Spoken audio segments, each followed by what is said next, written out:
গঙ্গারামপুরে শুভেন্দু অধিকারীর বিজয় সংকল্প সভা, বিধানসভা ভোটে জয়ের ডাক। দক্ষিণ দিনাজপুর জেলার গঙ্গারামপুরে অনুষ্ঠিত হল রাজ্যের বিরোধী দলনেতা শুভেন্দু অধিকারীর নেতৃত্বে বিজেপির বিজয় সংকল্প সভা। আসন্ন বিধানসভা নির্বাচনের আগে এদিনের সভা ঘিরে উচ্ছ্বাস দেখা যায় কর্মী সমর্থকদের মধ্যে। সভা মঞ্চে শুভেন্দু অধিকারীর পাশাপাশি উপস্থিত ছিলেন কেন্দ্রীয় সরকারের প্রতিমন্ত্রী ও বালুরঘাটের সাংসদ সুকান্ত মজুমদার, গঙ্গারামপুর বিধানসভার বিধায়ক সহ জেলার অন্যান্য বিজেপি নেতৃত্ব ও বিশিষ্ট ব্যক্তিবর্গ। বক্তৃতায় বিরোধী দলনেতা রাজ্যের বর্তমান শাসনের বিরুদ্ধে সরব হয়ে আগামী বিধানসভা নির্বাচনে বিজেপিকে জয়ী করার আহ্বান জানান। এদিনের সভা থেকে সংগঠনকে আরও মজবুত করার বার্তা দেন শুভেন্দু অধিকারী। সভা শেষে কর্মী সমর্থকদের মধ্যে নতুন উদ্দীপনা লক্ষ্য করা যায়।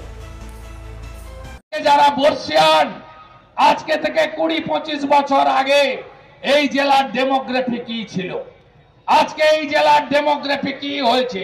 হরিরামপুর আর মাত্র কয়েক মাস, 2-1 বছর লাগবে, আপনার হাতের বাইরে যাবে।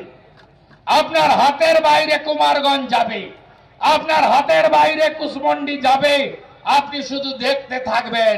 যদি আমরা আমাদের স্বরাষ্ট্রমন্ত্রী অমিত শাহজি পাটনাতে 3টে ইংরেজিতে কথা বলেছেন।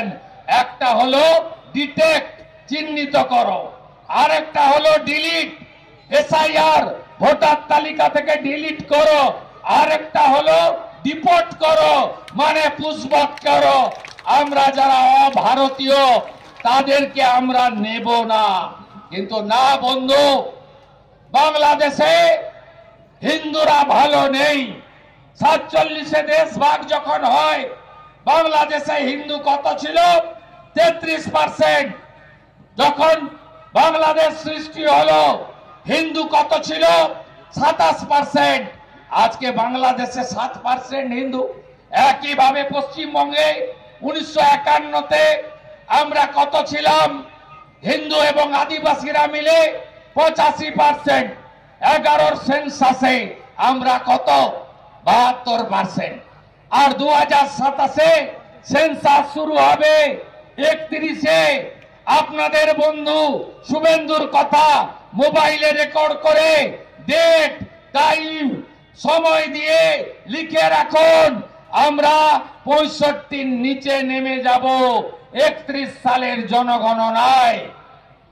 আর 41 সালের পরে এই মমতা ব্যানার্জি, তার ভাইপো আর এখানকার মিত্র ব্রাদার্স, এদের অবস্থা হবে যোগেন মন্ডলের মতো।